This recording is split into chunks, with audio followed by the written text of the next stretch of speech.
हम लोग match day -1 में हैं और कल से मैच है, फोर्थ टेस्ट मैच।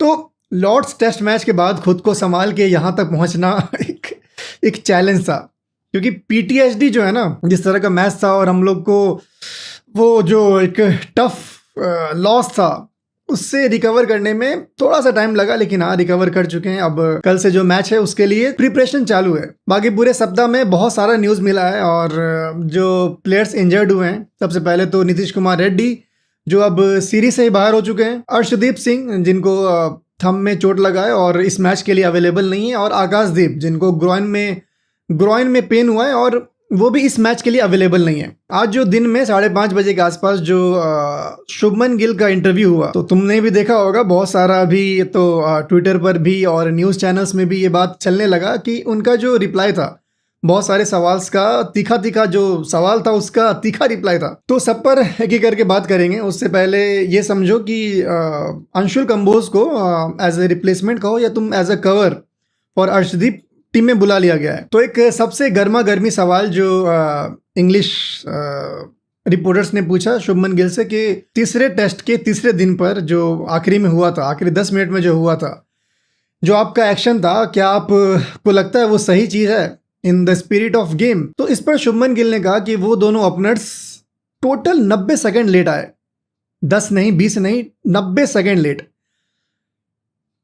एक बैट्समैन को चोट लगता है, वो फिजियो को बुलाता है, दैट इज़ नॉर्मल, लेकिन जिस तरह से आप 90 सेकेंड लेट आ रहे हो, ये this is not in the spirit of game.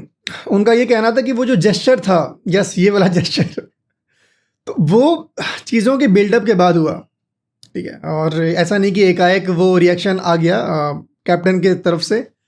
उन्होंने कहा कि बहुत सारे इमोशंस इन्वॉल्व होता है पूरे मैच में और ऐसा कुछ हो जाता है क्या। और उनसे सवाल किया गया कि क्या लगता है आकाशदीप खेलेंगे कि नहीं खेलेंगे, तो उनका सीधा जवाब था कि फोर्थ टेस्ट मैच के लिए वो अवेलेबल नहीं है। फिर अंशुल कंबोज का डेब्यू होगा कि नहीं होगा, तो उनका एक आखिरी में जवाब था कि अंशुल कंबोज और प्रसिद्ध कृष्णा ये दोनों पर ऑप्शन में है, देखते हैं लास्ट मोमेंट में किसको सेलेक्ट किया जाएगा। एक और इम्पोर्टेंट सवाल था कि करुण नायर क्या फोर्थ टेस्ट मैच में खेलेंगे, उनको और मौका मिलेगा। तो इस पर शुभमन गिल जो कैप्टन है इंडियन टीम के, उन्होंने सीधा कहा कि करुण नायर अच्छा बैटिंग कर रहा है, बस बड़े रन्स नहीं आ रहा है।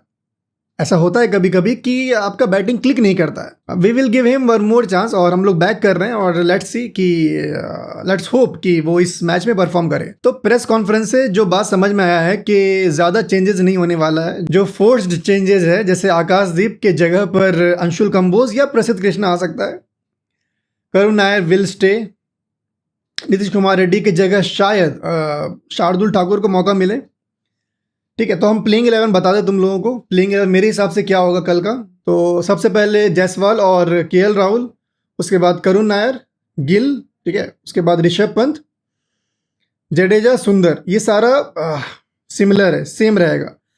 उसके बाद अगर तुम देखो सिराज और बुमराह भी खेलेगा कल का मैच, ठीक है, क्योंकि भाई बॉलर्स मेन बॉलर सारे बैठ रहे हैं, तो इस मैच में मतलब एक सीरीज डिफाइनिंग मैच में आप बुमराह को रेस्ट नहीं दे सकते हो, ठीक है।